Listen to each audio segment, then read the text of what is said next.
Chris Donaldson of Outback Goldfields. He's president CEO. The company recently started drilling in Australia, so I'm excited to hear how it's going, what the progress looks like, and what the company's up to lately.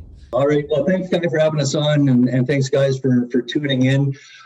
As Kai mentioned, we're a relatively new company.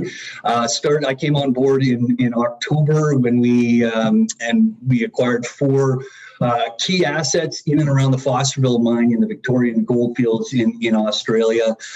We did a raise in November and raised a little over $11 million, which fully funds us for a good exploration program for the year ahead. And we started our drills turning here a few weeks ago. So we're well poised. We're just getting going, but we've got an exciting kind of program and year ahead of us. We do trade on the CSC under the symbol OZ. So when you think of us, think of Oz and think of ounces of gold. We're also on the Frankfurt Exchange under S600.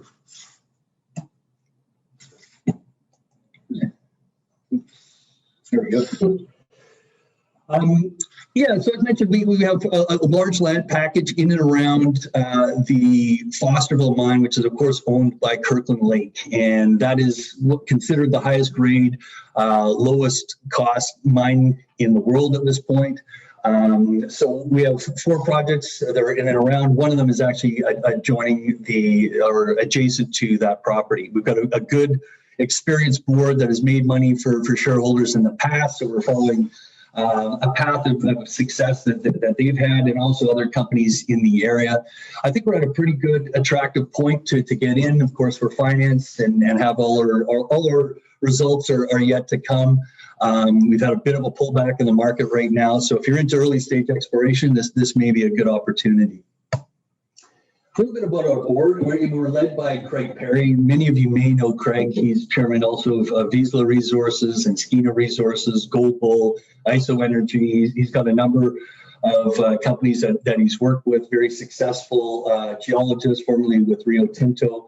Our CFO is Oda Halley, quite experienced. He was CFO with Endeavour Mining and also worked with Yamana Gold and Pan American Silver.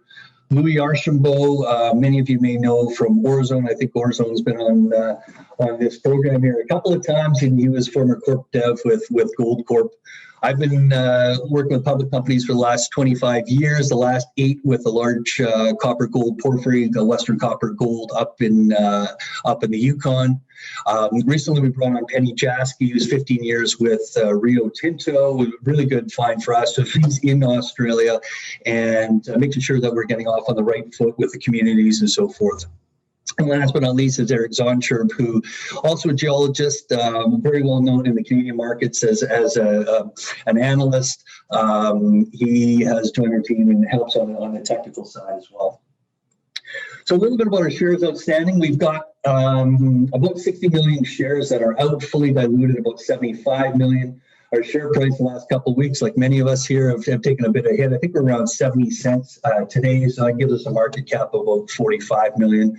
Good news is we've got over 10 million in the bank here and a full program ahead of us.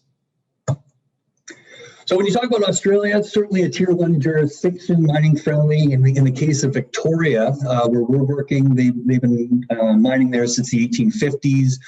They've made great strides in the last few years with their traditional owner relationships, basically, hammering out a revenue sharing agreement on royalties. It's got a clear permitting path. And most importantly, and what was my big concern when taking on this project was access to workers with COVID. And but we've had very good success. So, one of our chief exploration geologist actually lives on one of our tenements. He worked at the Ballarat underground mine running their exploration programs.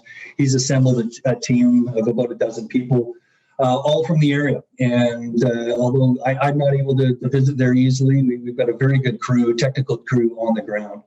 And the nice thing about this area is we can drill virtually year round. So once we start getting some results, there should be a steady stream going forward.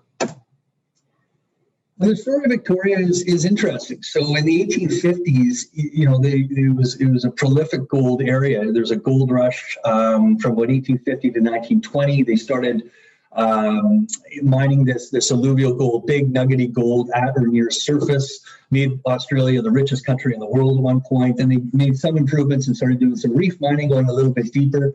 But then after about 1920, it really wasn't that active, and that's because they they mined down to a certain level where they hit cover, and that cover was either the water table or, say, a basalt cover in most cases. And it wasn't until you fast forward to 2015 when Kirkland Lake and Fosterville went below cover and hit, what is the most enviable deposit, or arguably the most enviable deposit in the world, and that's the Swan Zone, and that was below cover. So if you look in the circle there, there's a snapshot off of one of Kirkland Lake's former slides, but that Swan Zone is 50 grams per ton, over 2 million ounces. And that's the prize. That's what we're going for. We're not the only ones. There's a staking rush that's going on in the area with majors, mid-tiers, and juniors like ours. And so there's a big prize at the end. The knock on the region, candidly, has been as they haven't been able to replicate anything of that grade. So, that's what we're going for. So if you look at what we have, we've got the 4 properties in orange.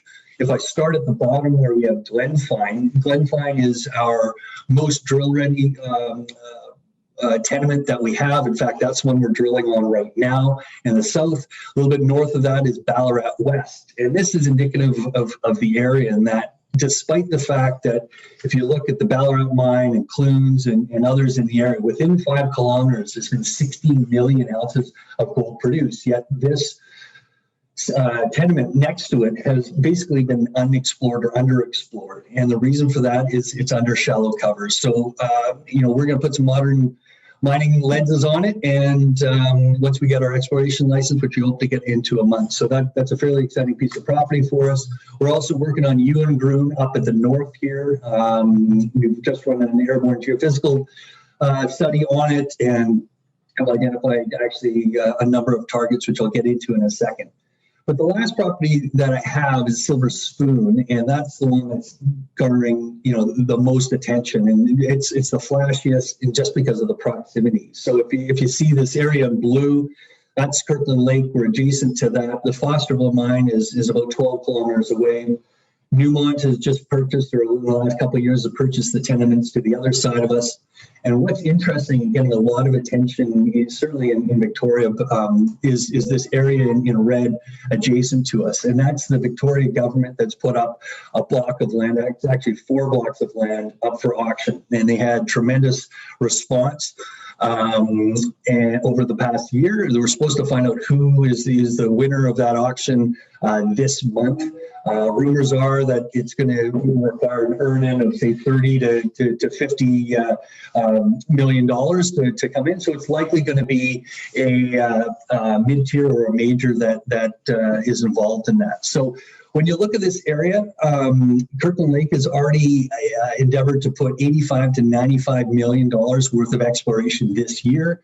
You add up what we're doing and some of the other companies in the area, there's probably $150 million of pure exploration that's going on this year. So we should get a steady stream of results, not only from our company, but from others in the area. If anybody hits some good results, and I've seen a couple come out recently, all boats should float. So talk about Glenfine, which is one of the 2 properties we're working on now. We've got a 4,000 meter drill program underway, divided roughly 2,000 meters at Glenfine South and 2,000 meters at British Banner. So Glenfine South is a historic mine that produced 16 gram per ton, about 44,000 ounces. We've got our drill rig set up about here. There's been some recent drilling, the recent being the last few years, up off display in this area, and you can see some of the grades on the side. We're drilling in between to see if there's a bit of continuity between the former Glenfine South mine and what they're calling Reef 2 up in this area. If we're successful, maybe we can put a little resource around that and move on. The other 2,000 meters will be in and around British Banner. You can see, again, we've had some recent drilling that's gone on, 10, 20 gram per ton, so some good intercepts. Most of that is along contact of the basalt dome there. So we're quite excited to get into that. We'll put our second drill on that once it's secured. And up in Yuenbrunn, you can almost divide this property into two. So you've got the Avoca Fault that's coming out right through the middle of it. On the east side, there's a number of small mine sites. And on our property, we've identified 6 high tenor arsenic anomalies, some upwards of over 3,000 parts per million that we're anxious to start drilling out. We're working on land access on that, which we should get in the next couple of months. And on the west side, it hasn't really been explored. We just ran some geophysical studies on it, and we're really interested in what's happening with this Golden Jacket Fault, which is regionally significant on that. It hosts the Golden Jacket Mine, which, albeit only had 1,400 ounces, but ultra high grade at 250 grams per ton. So once we get the results from our geophysics, we'll also follow that up with some RAB drilling. It's easy access in this area. You can just do some roadside RAB. You don't need permits, and we'll be able to really identify some key targets after that. So those 2 projects, that will be what we call phase 1. It'll take us to about the summer. Once we have that completed and we get our other 2 exploration license, we'll take all that information in and really rank and prioritize what we want to do on the back half of the year and which projects we want to target. So our first program is about $3 million. Our back half is going to be roughly $3 million as well. So we have more than enough money to carry us through on that. In terms of the opportunity, I think we're about 45 million market cap now. You look at the basket of companies in the area, they range from kind of 80 to 200 million. So with regular course of business here and some decent targets identified, I think we should float into that range. Of course, if we hit something, then maybe we have some really good success. And if we get lucky, like Fosterville South did last year, they also did a good job, not just luck, but gold hit 2,000. They had some good wind at their back. They got up to 300 million market cap, within their first 6 months. So we're quite excited about what's going to happen here over the balance of the year. So, a number of factors of why it's a good district. I think when you're looking at early stage, exploration, there are kind of 3 things that you want to look for. What is the size of the prize? What is the cost of the test, and what is the chance of success? And in this case, the size of the prize is as good as it gets. That Swan Zone is highest grade, highest margin mine in the world now. What is the cost of the test? Well, we've got access to workers, good infrastructure on site. We're in a tier 1 jurisdiction. And what is the chance of success? Well, I'll argue it's as good as any district in the world. There's been 80 million ounces produced there historically. The Victoria Geological Survey believes there's another 80 million ounces yet to be discovered. So with that, Kai, I don't know if I have any more time, but happy to take a couple of questions. There were a couple of questions in the chat, actually. Thanks, Chris, for running us through. Excited to see some drill results coming out very, very soon, I hope. One quick question I have is actually drill availability, because you mentioned once you have secured the second rig. So I'm curious what drill availability is in the area, because you mentioned there's quite a bit of activity. Yeah, so there's certainly a rush going on. One of the benefits that we have is that that Glenfine property, we have an earn-in with a drill company. So they're heavily incented to provide another drill. We've got another one coming in another couple of weeks as well. So at least on our Glenfine and Yuenbrunn, we should be okay. It is a concern, fast forward, say, another year with all that exploration going on. So there's a bit of scramble right now to secure rigs. Great. Please stay on. There are quite a few questions in the chat about uplisting to TSX Ventures. It's in process. Great, cool. But maybe just answer those, and really appreciate you joining us, Chris. Yeah.